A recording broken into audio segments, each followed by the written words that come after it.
All right, welcome back to Last Week Chopped Up. I'm here with my boy Jeremy, as we always do. Jeremy coming to us live from Los Angeles, I believe. Jeremy, is that right? Yeah, still a city of angels, still alive and kicking, man. And I'm out here in Amsterdam, and I'm in a different room of the house because our highly professional setup keeps us very mobile. But hopefully, it's hope everyone can bear with us there. Jeremy, what's been grabbing your attention this week, man? What's jumping out to you from the go from last week? Man, you know what? Actually, like nothing particular, just jumping out. It was kind of a very random week. I think we have a pretty interesting pod because I feel like news is just kind of coming left and right all over the place. But now I'm just, I can more thinking of the week ahead. I can't get just basketball out of my mind, just on my head. We're down last week of basketball. I'm ready for the playoffs, man. So it's, I'm so excited for this current week. I can barely even remember what the heck happened last week, but I did do a met up with a coworker for dinner and drinks. So it's the first time I've done that and normal stuff over a year or so. So I was like, oh wow, this is normal. And I think he had just got, his 2 weeks post vax, and I think he had been pretty safe. So we're out, and he was just like, oh my God, Jeremy, this just feels so good to just hang out with somebody and eat and drink. I was like, oh, okay, I guess you must not be seeing anyone besides like your girlfriend and her family. So yeah, it was a big deal to him. And I guess I just kind of forget. Some folks been keeping it real tight, and they're starting to open up to the world again. Yeah, man, dude, it's a bit when it's a big deal that you see a coworker for drinks. It tells you the year we've had. But I will say a slow news week.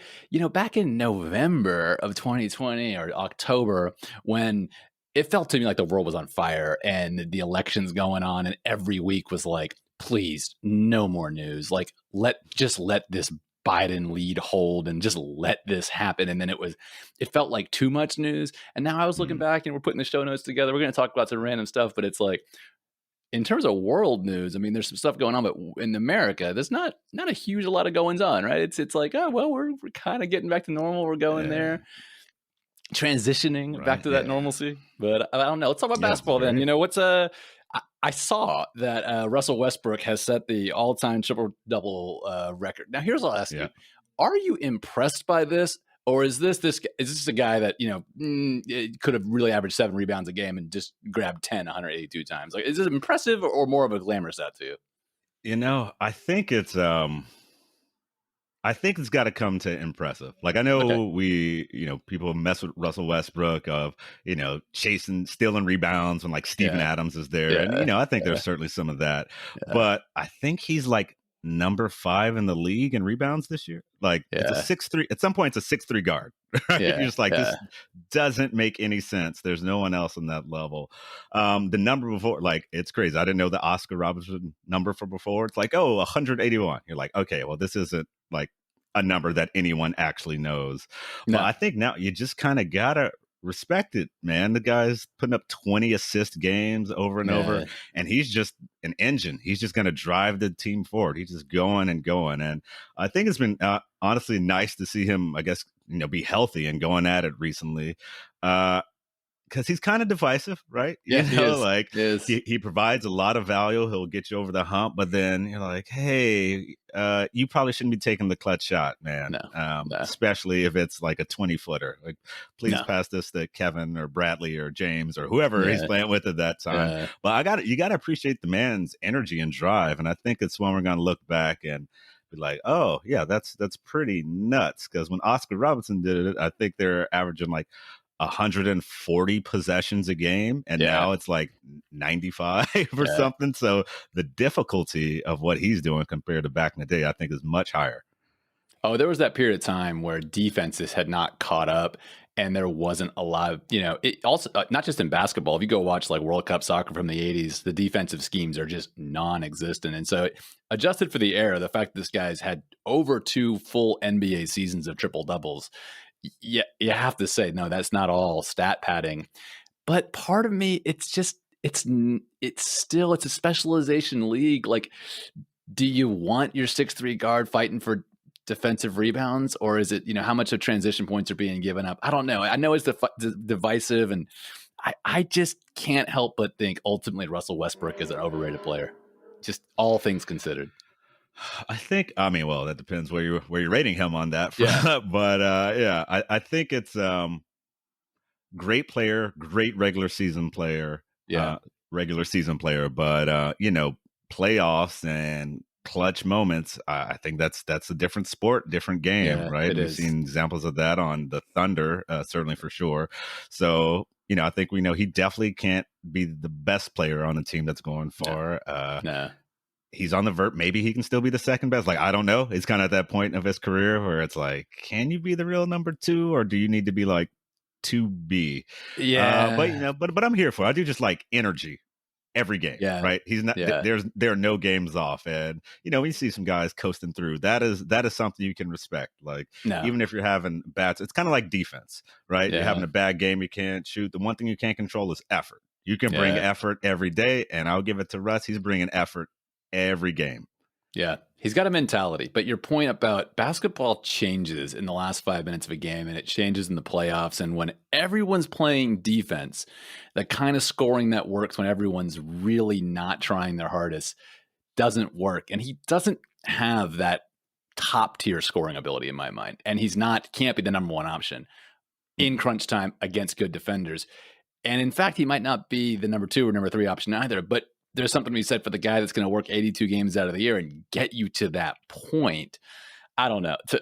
I think history will look back on him, quite favorably above, I would say, a Carmelo Anthony. But in that discussion, great player, great best player on decent teams can't be the best player on a great team. Where does that leave you? I don't know. But how would you rank him vis-a-vis Melo? Is he going to be also a great player? Not, also a hustler. That is a good one, because you know what, it's looking back too, like where to rate Melo, because like, all right, low key, he's the 10th highest scorer in the league ever. Yeah. Like, even though it's a fact that a lot of people might be surprised by. Like, I think Melo is probably a good overall comparison, because I think by the time Russell's done, he's just going to have a absurd amount of just all stats, right? Yeah. He's gonna just on a raw stats basis, you're gonna be like, how many rebounds did this guy have? Yeah. Like, are you kidding me? Yeah. Like, how is his numbers looking like LeBron, though he's 6 inches shorter and probably 50 pounds lighter? So I think Carmelo is probably a great comp, because neither of them are going to get that championship, I assume. They will be surprised here. Right? I think Russell's had a bit more playoff success, right? He's been to a finals. I don't know the last time I think he's been to the second round like twice in his career or something. But I think that's apt. Carmelo and Russ. That's a good pairing. All right. Well, let's keep it personal. And our chop it up. I love the show notes. The show notes are like my favorite document of the week. And just like the division of labor on the pod is Jeremy's the funny one, and I'm the one that's supposed to host. And so Jeremy makes the show notes, and I open it up. I'm like, you crack me up. Like, whatever. I hope people find you funny, but I find you really funny. And this was one. My mom's listened to some episodes, surprised to find out that one of her friends texted the group, texted her group chat that Clubhouse is out on beta, and now her friends are getting into Clubhouse. So like, we're salty on it. We're sitting here, millennials, kinda, and tail end of millennials, and your mom and her friends are getting down on Clubhouse. So tell me about your mom and her posse being cooler than us. Yeah, so that was surprising, because we're just chopping up with mom, and she's like, "Oh yeah, I listen to the pod sometimes. Oh, NFTs." I'm like, "Oh, look at that! Didn't know you were actually listening, mom." But then she's just like, "Oh yeah, Jeremy, did you hear Clubhouse is out on Android?" I was like, "I mean, I did, mom, but that's some news I don't expect you to just be hitting me with." And then she's like, "Whatever." Her friend is like, text the chat that it's out now, and you can redeem the invite. Because whoever she's talking to, that lady listened to someone about investing in Bitcoin or crypto investments, I think, are the channels that she's listening to and telling the rest of the group to listen to. So I'm like, you know what? Y'all get it. Nothing like my mom and her friends getting on Clubhouse, talking to people about crypto investing. I'm like, you know what? You go, girl. Y'all go. Y'all getting in there. For sure. Love to see it. And what we've been reading about, this is episode 8. And of course, we're just getting going. And we've been reading about how do you promote your podcast. And it always says, find your niche. And now I'm thinking like, is our niche like teching up our parents' generation? Hey, I'm cool with it. Like I'm Right. cool with it. But is that our niche? What's our? Because I don't know what our niche is, Jeremy. I mean, yeah, we're probably still finding that. I think, well, one, just being, great sounding, varied Oh, that's interest right. That's individuals, right. never know what's coming out over here.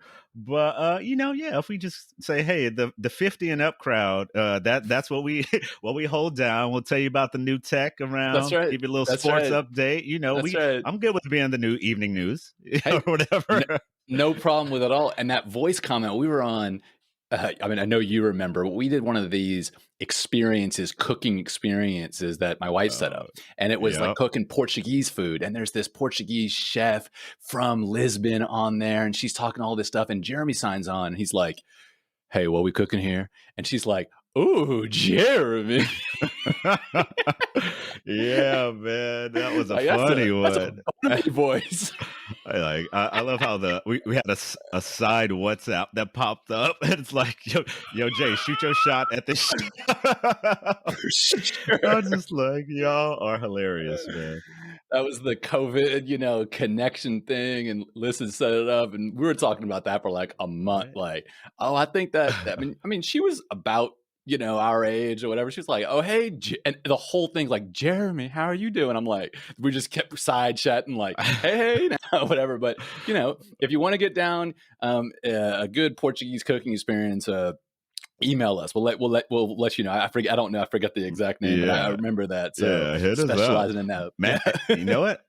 And man, I need to make those mussels again. That was actually pretty good. So that was the mussels one, right? Yeah, that was the mussels. They were fire. Yeah, They yeah, they were yeah. fire. I'm And the down. sangria, that was I will say that was we've Yeah. done 3 of those, and if you're doing one of these experiences, I feel like you gotta tell them ahead of time. Do you want it to be an F around type experience like we had of like, we gonna have some wine, we gonna cook some, like our boy Nathan showed up. Remember you this is so what the cooking instructions said was that go get puff pastry or phyllo pastry. So, if you're not familiar with cooking, this is a pre-made pastry, like a croissant kind of situation.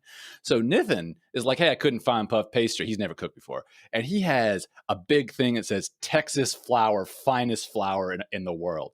And he just holds it up. He's like, Texas flour, what can we do with this? And she's like, yeah, absolutely nothing. Like, there's no way you can make Cheeto from scratch. Right? It's like, I don't know, make you a cake later. I don't know, man. Like, it's doing nothing for you here. But she rolled right through it, and it was super fun. Then we did another one, and it was cool, but it was like all business like. It was like, all right, get your ingredients. Someone's like, I didn't have that. It's like, okay, well, you can't make this. It's like, but she was like, all right, cool. Well, you're just gonna make yours without any pastry, and it's gonna be pudding. And he's like, cool.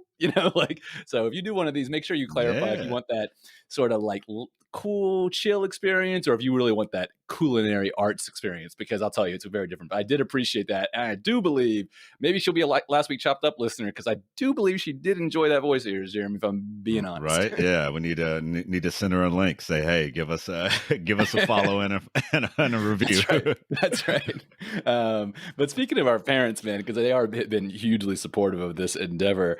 Uh-huh.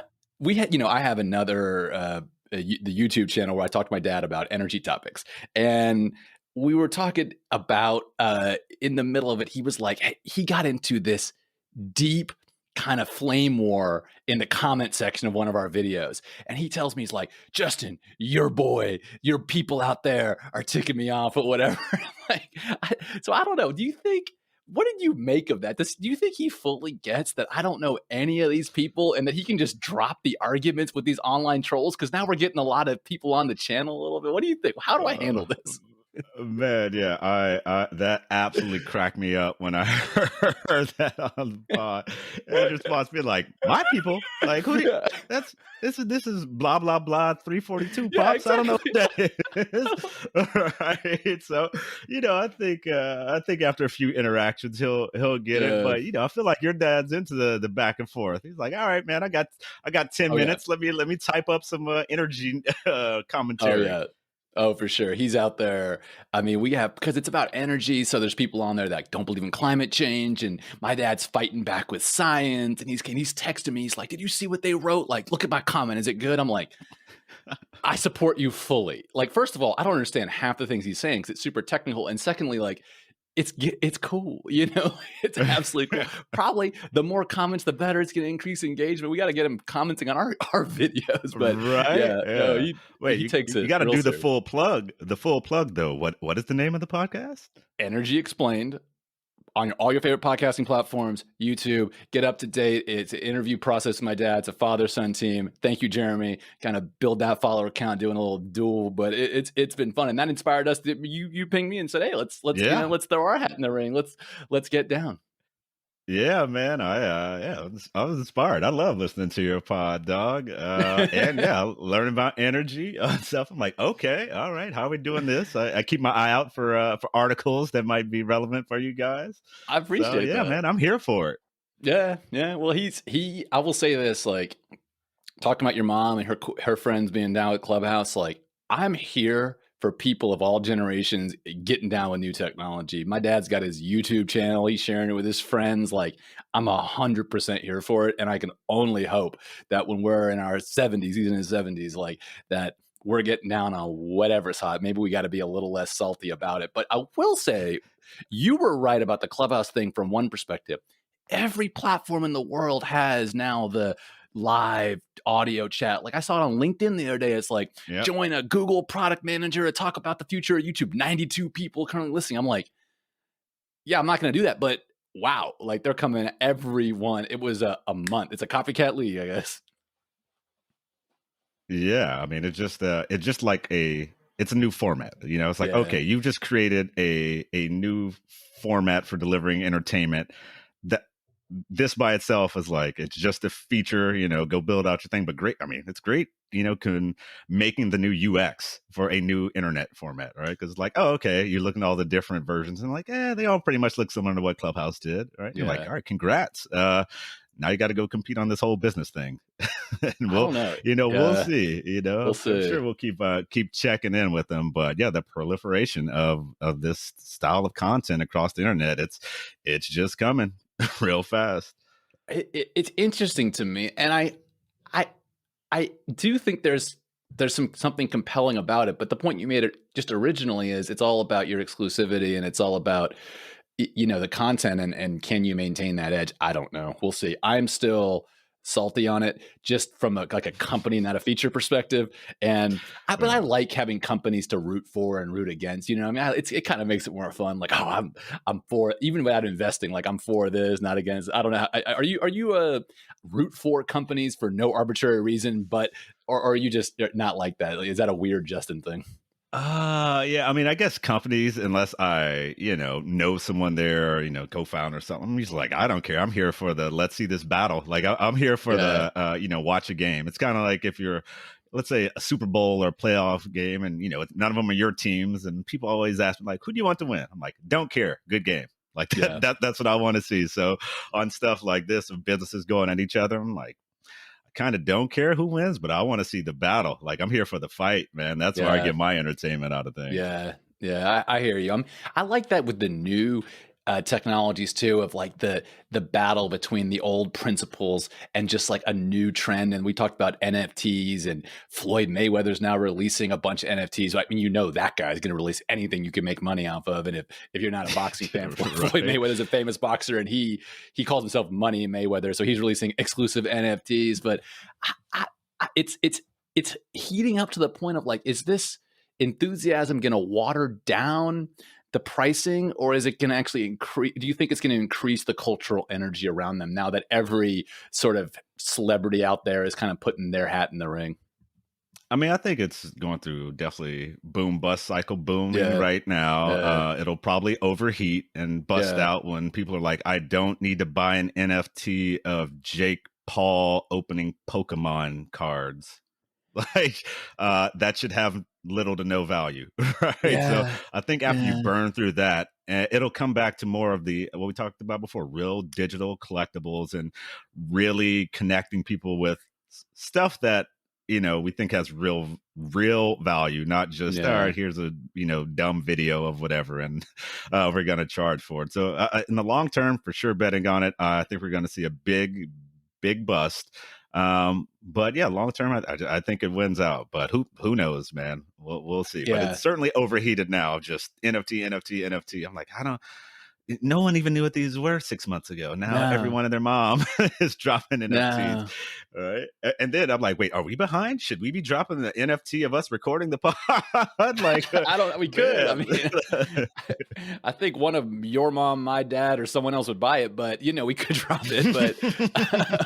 But I don't. I feel you on the technology of creating scarcity for digital goods. That is to say, you own the signed copy, so to speak, or whatever the right analogy is. Yeah, I'm with you. That's something that blockchain enables. That it appeals to things we've seen out there in the world, which is if you can provide scarcity, it doesn't really matter what the intrinsic worth of the good is. Beanie Babies had no intrinsic worth. People liked having them. The scarcity is only driven by the manufacturing company limiting them. Obviously, you could make infinity of the things.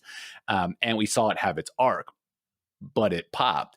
But that's just but one, right? But NBA is a brand much stronger than Beanie Babies, and I think it's there to stay. But I saw the other day that someone that's like pictured in a meme, like a girl in front of a fire that has like a devilish look on her face when she was 5 years old. Her father took the photo, and they sold the NFT signed copy, only time they're doing it, of that image for £550,000.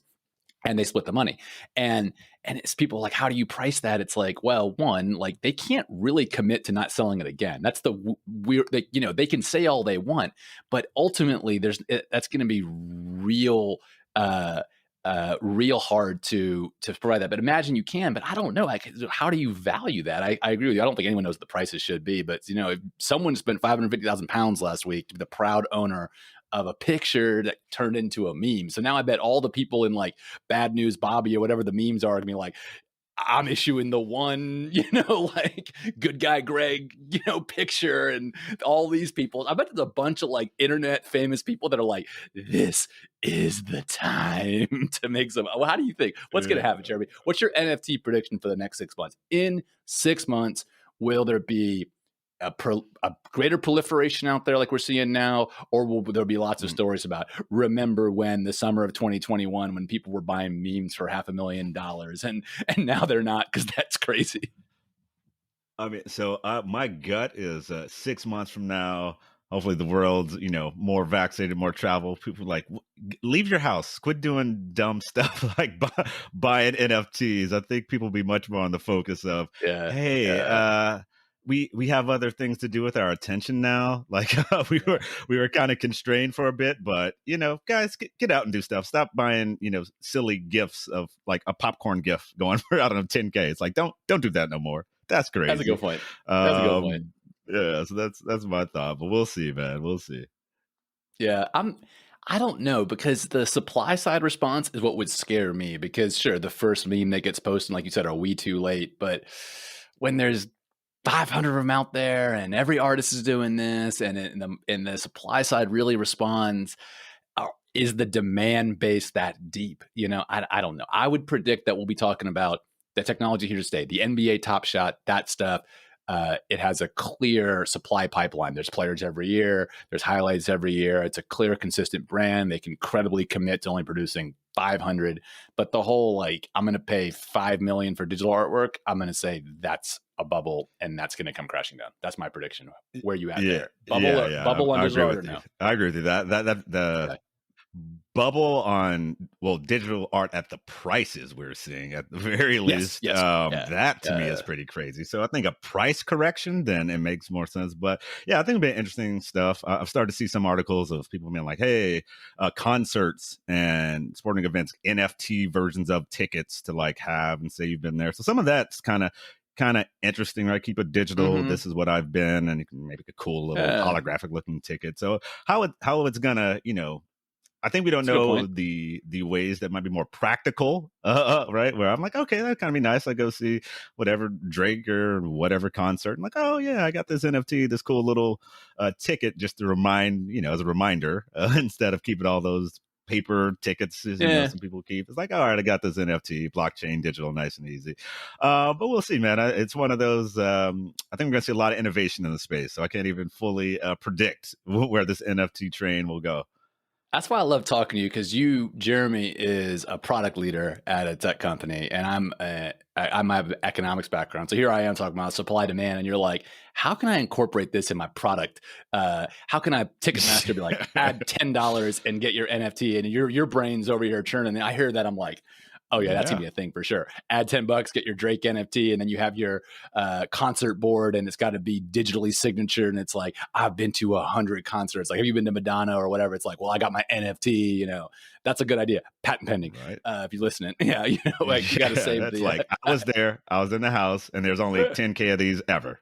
You trying to get down? Like, I'm with we'll you, because see, ticket man. stubs always had a market. I'm with you. But speaking of, let's jump into our tech news of the week, Jeremy. And I know you put some great show notes Sure. in here, and I'll start us out with what you called out here on a private equity firm is refurbishing an old coal power plant, powering it by natural gas, and using it exclusively for Bitcoin mining. Talk us through this. What's going on? So I thought this was very unique and interesting, and also gave me thoughts of why didn't I think of this. So this is an old, like I said, coal power plant shut down, brought offline, bought by a private equity firm, I think like 2014, 2015. So I'll give them at least the one thing. They had to put like 65, 70 million into it to change it over from coal to natural gas, right? So, okay, hey, at least this is much cleaner fossil fuel to be burning.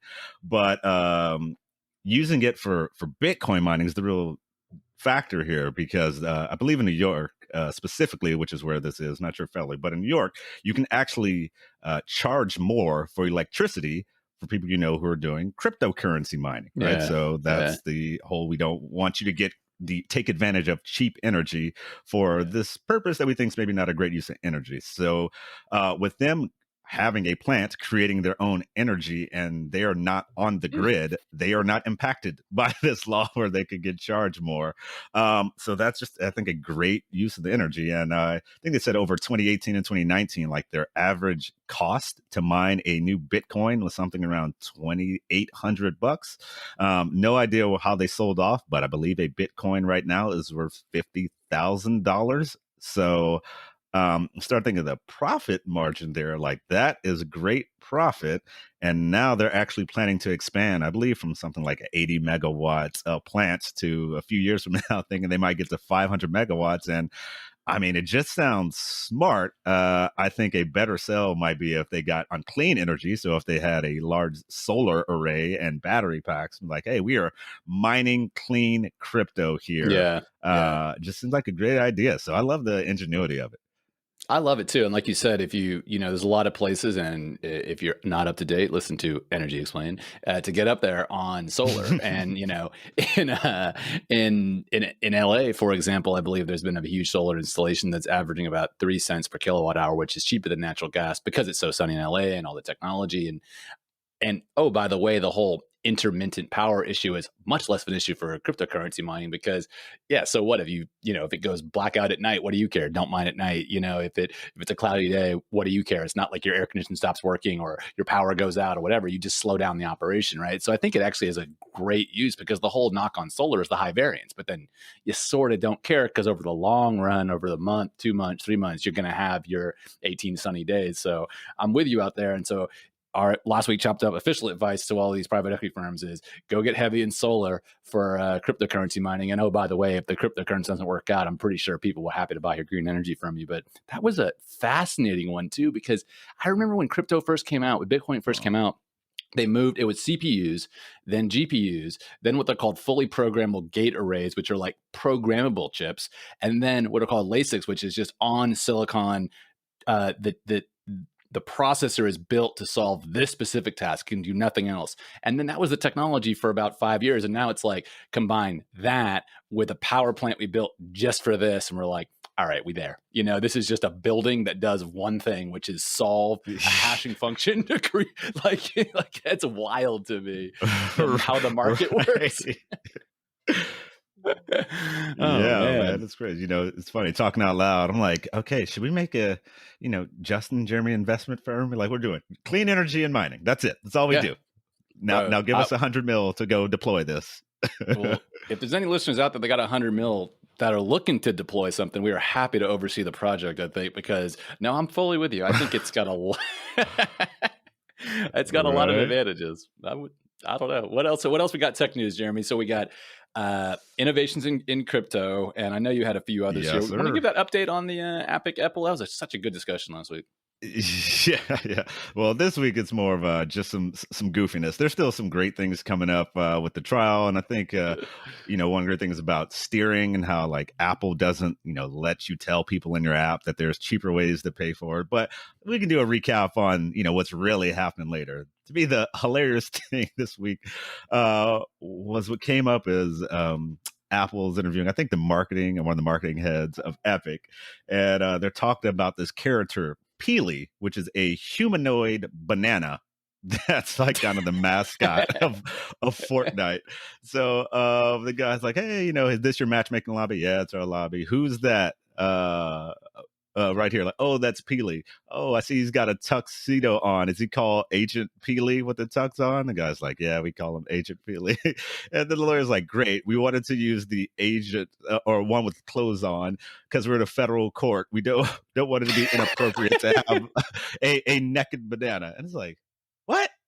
Like like inappropriate viewing of a humanoid banana. So Epic's lawyer comes back on. He's like, okay, I just want to go back, touch on one thing here. Peely, if we'd have shown the not Agent Peely version, would that be inappropriate? They're like, no, it would not Is be. it the Why do you banana? say that? He's like, it's a banana, man. Like, it's a banana. What are we talking about here? It's a banana with legs and arms out of the side. So that got my day started. I was like, you know what? I'm ready for work because there's just some silly stuff going on in this Epic trial. This is where like I feel it. I would want to be an attorney for like a month just for this high profile. I don't want to go to law school. Yes. I don't want to. I don't want to paper chase. I don't want to do any of that boring stuff. But I want to go argue in open court the decorum around a humanoid banana and whether the decency standards we'd apply to a human would apply to a humanoid banana. But like in all seriousness and in the most earnest way possible, because like there's no hill will let you claim, in this battle. Like I don't know.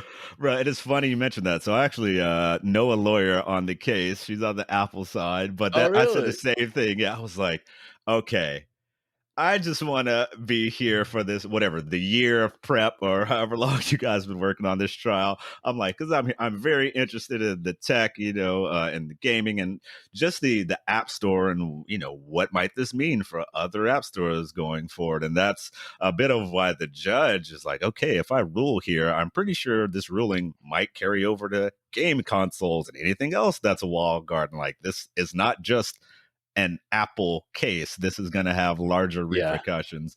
So I'm Yeah. just like, I'm here for it. But yeah, man, I was like, if I could just be even a fly on the wall where you're doing depositions and just some of the insane stuff you guys must be asking. So yeah, this is definitely a court case made for me to play lawyer for a bit.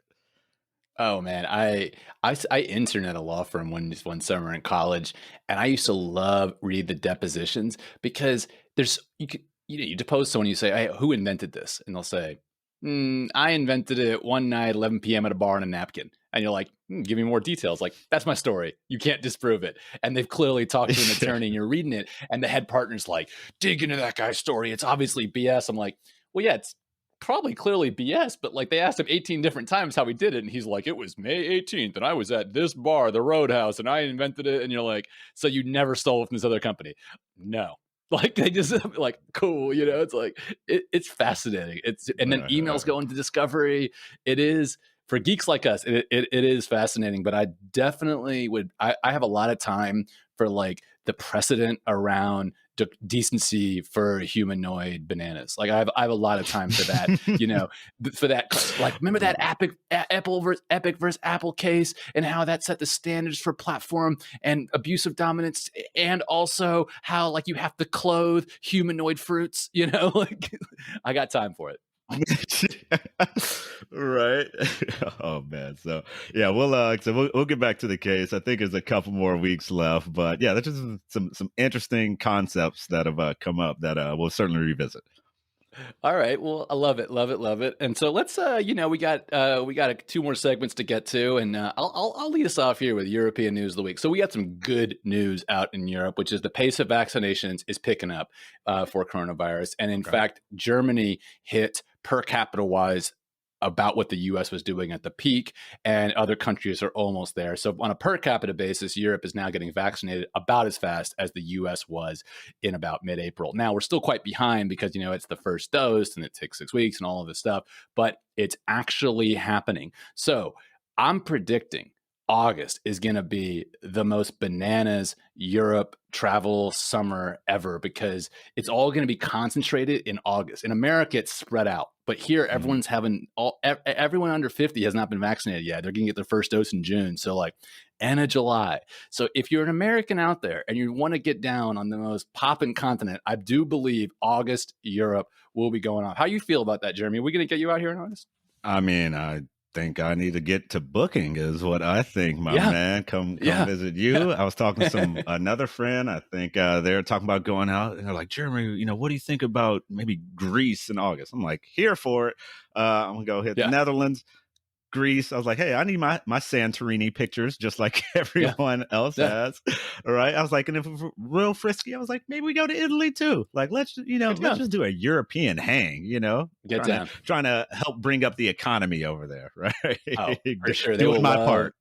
Do your part, Jeremy. Do your part. We will love to see you out here, and absolutely. And the whole, like I said last week, the whole tone on Americans has changed, man. So it's gonna be fun. So yeah, Europe news of the week. We're on the upswing out here. We're catching up. It's a good vibe. People's spirits are lifting. I can feel it. I can see it out in the streets. So if you're out there listening, keep it in mind. We'd love those sweet, sweet dollars out here in the Netherlands. We'd love it. And the Right? great thing, Yeah. Jeremy, the Netherlands, the great thing is, there's always sometimes that American tourist, stereotype.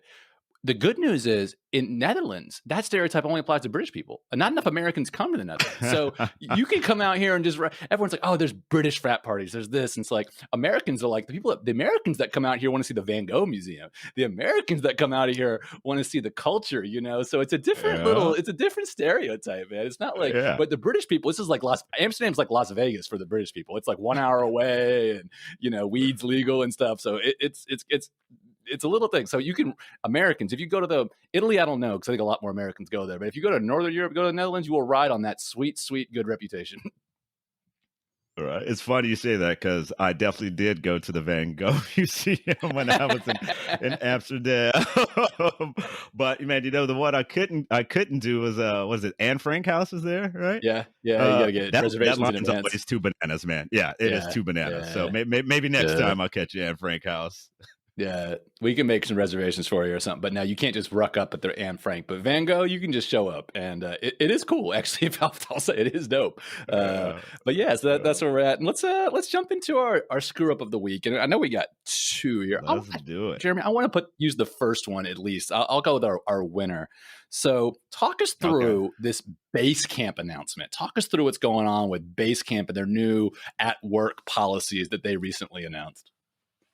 Yeah, so it was kind of strange. Basecamp essentially made announcements like they wanted to be less political at work. They don't want to influence what people do. So they're like, don't talk about politics in any official Basecamp internal tooling, I believe. And they're giving benefits, I think, to help with like your gym, workouts, you pay for your gym and other things like that. And they're like, we don't want to be a nanny state and tell you what to do. So we're gonna take back this benefit of paying for your gym, and I think they've converted some to some cash compensation, but it just feels like a very unrealistic thing to do. Like, hey, I'm gonna take Yeah. away your benefits. We're gonna pretend politics don't exist at all, and a couple other things on the list. I think you might even know what happened more than me, but it's very much a like, hey man, what are we doing here? Like that was my response to just like what is the goal? Because I feel like whatever it is, you're far off of it. I I read it too, and Basecamp is a software company that makes tools for at work communication. So you might be familiar with Slack. It's not the same thing, but they're making tools for collaboration. So they use their own tools heavily at work, and in through the use of their own tools, there were beefs that were prevailing apparently.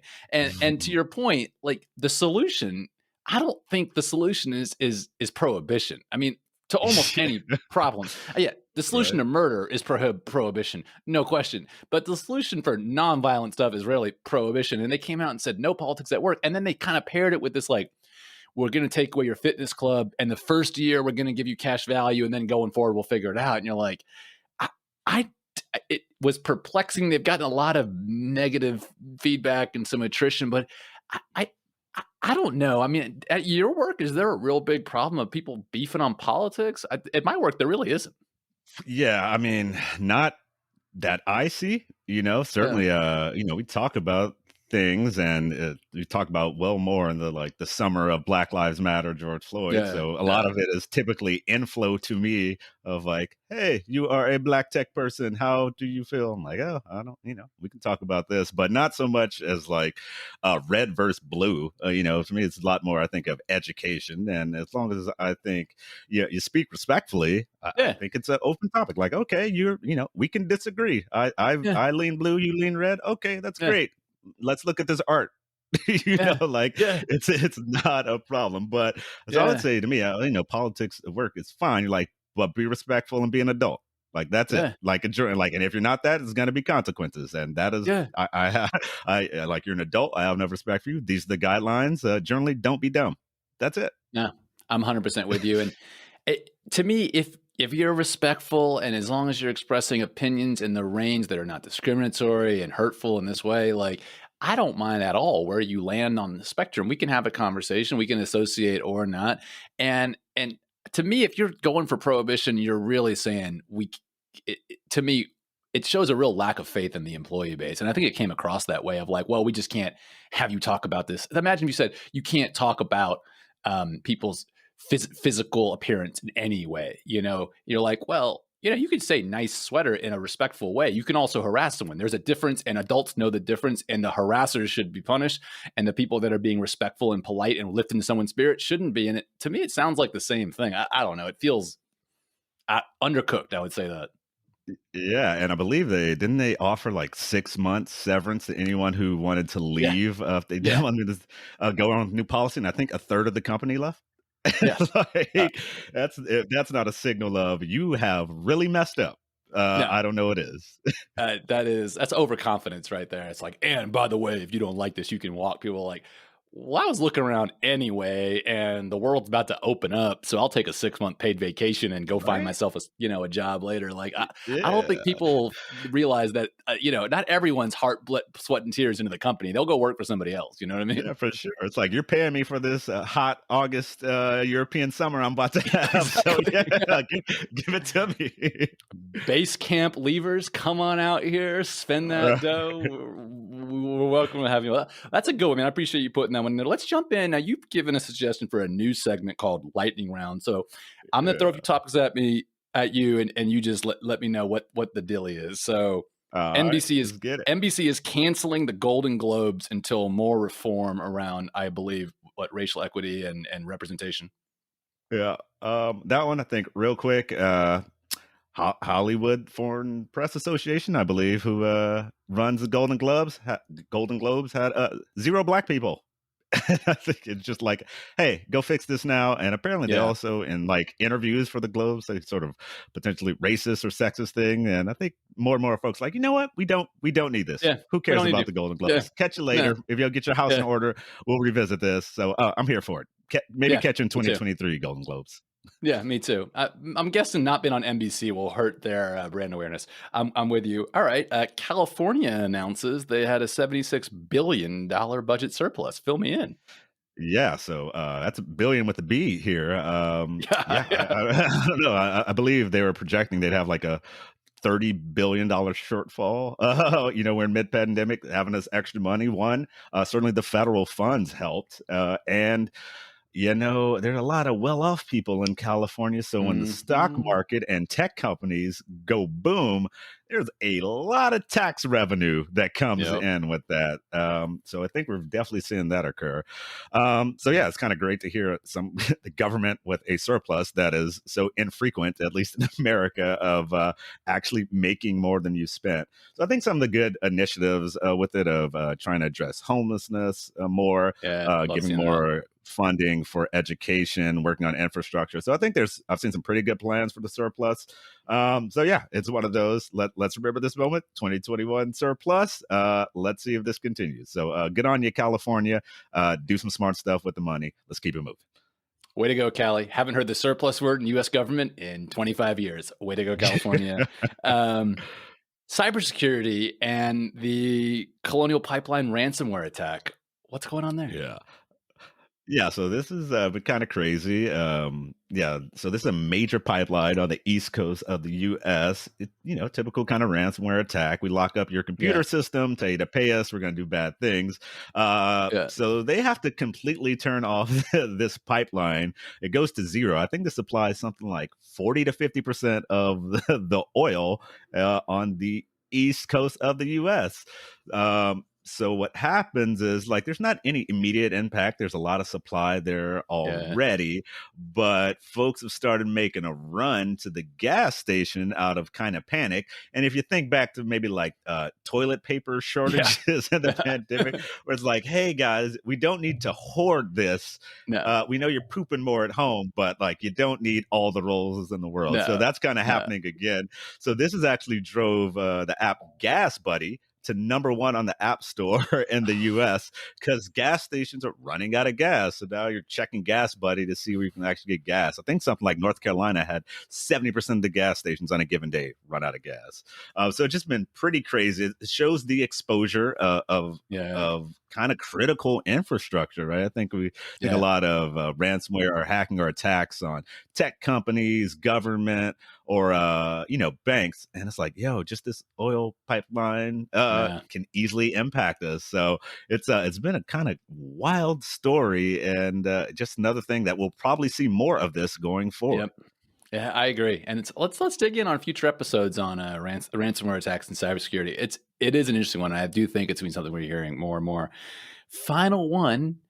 Target stores stopping selling Pokemon sports cards because there are lines forming outside the stores and it's becoming disruptive. What the heck is going on, Jeremy? Yeah, man. So I feel like this is the callback. We're talking about NFTs and Top Shots, and letting you know that like collectible cards are like a thing and crazy now. So people are whenever Pokemon cards or sports cards and they're going to drop or they get a shipment in, folks are lining up like it's a new iPhone release, camping out in front of Targets, beefing with other customers and employees inside Target. So they're just like, all right, enough of this. Whatever cards we're going to sell, we're selling them online, because literally in person, this is causing too much. Pokemon cards are causing drama at Target. Like, these are just words I did not think I would ever say.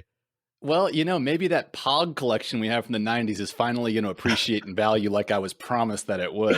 I did not ever think we'd hear that said, but it does, to your point, prove the captivation collectibles can have and why betting against any new form of collectible can you do so at your own peril. Well, Jeremy, lightning round, I don't know. I loved it. We'll see what the feedback is. Speaking of feedback, if you like Last Week Chopped Up, hit like on YouTube, share it with your friends, hit follow on your podcasting platforms. We're here every week chopping it up, and it really does feel good to get that support. So we do thank you for that. And with that, we'll see you next week.